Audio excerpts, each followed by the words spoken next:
In my previous video, I talked about landing pages, and I was talking about sort of like the perfect template or layout, a best practice layout for a landing page, which again is a mini website used for marketing, especially ad campaigns that come in from paid ads where you need to funnel the person and quickly get them to take an action.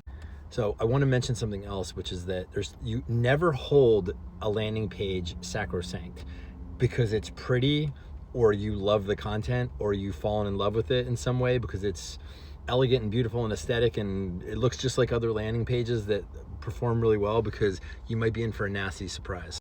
And here's what I mean. Often, it's the most frustrating thing in marketing. Often, pretty websites that look good and everybody reasonably sits around and says, yeah, that's gonna do really well, will not do well. And sometimes instead of beating your head against the wall, what you need to do is try something. It's almost like contrarian take. It's like do something completely opposite of what every instinct in your body tells you to do. For example, let's say you have a really lengthy landing page that has even the stuff that I gave you in that template, right? This could happen to you where you do everything right. It looks just like the model, but the data from the campaign is that it's not working well. Like, people are visiting the page and not converting. The data of the campaign is always the truth. That's what you have to pay attention to, okay? Standards and templates and best practices will only get you so far.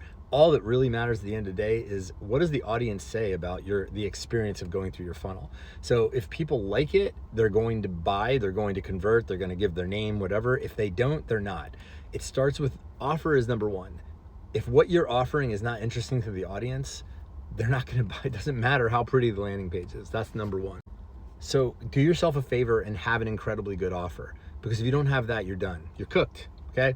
The next thing is, if you have a good offer, but your landing page isn't converting, you got to try different things. Like, for example, we have a campaign right now where we built a landing page off of something the client really liked from another supposedly successful person in their industry. So we modeled it, and it's a beautiful page. It's got structurally, it's all right. It's got testimonials and videos and and lots of information. But the bottom line was, we ran traffic through it and it wasn't converting well. So I said, like, to my team, let's go ahead and try something completely different, which is, let's try a stripped down landing page where the only thing on the landing page is basically like a header, like a headline, and then there's a calendar to book an appointment, and it's super bare bones. That, by the way, we're using that in a campaign where it is converting amongst the highest of any of the campaigns that we're running. And it's just got nothing on it. So it's not going to win any beauty awards, and it doesn't have much on it. And it's almost like the lack of information is better than confusing the crap out of the person visiting the page, where they're like overwhelmed and then they don't make a decision, because the confused mind will not make a decision. And that's the thing in marketing, is sometimes you always have to split test. Okay, so for example, try a landing page. If your landing page isn't converting, try another variant of it. And if you have a platform like we use, which is High Level, it actually lets you do the split test variants side by side. You can divide the traffic and run people to different pages coming into the same funnel, so it can actually compare for you over time. That's the way to go. Like, really, right off the bat, you should create multiple versions that are diametrically opposed, where it's like you're very clearly in one direction or another. Like, for example, really long landing page, really short landing page, okay?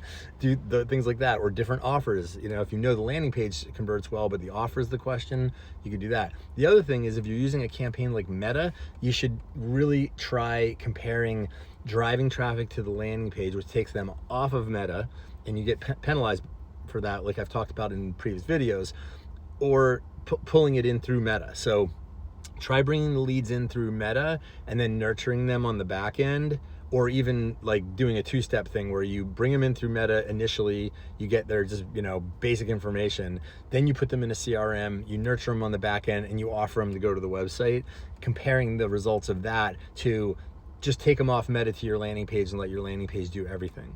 Okay, those are two very different things.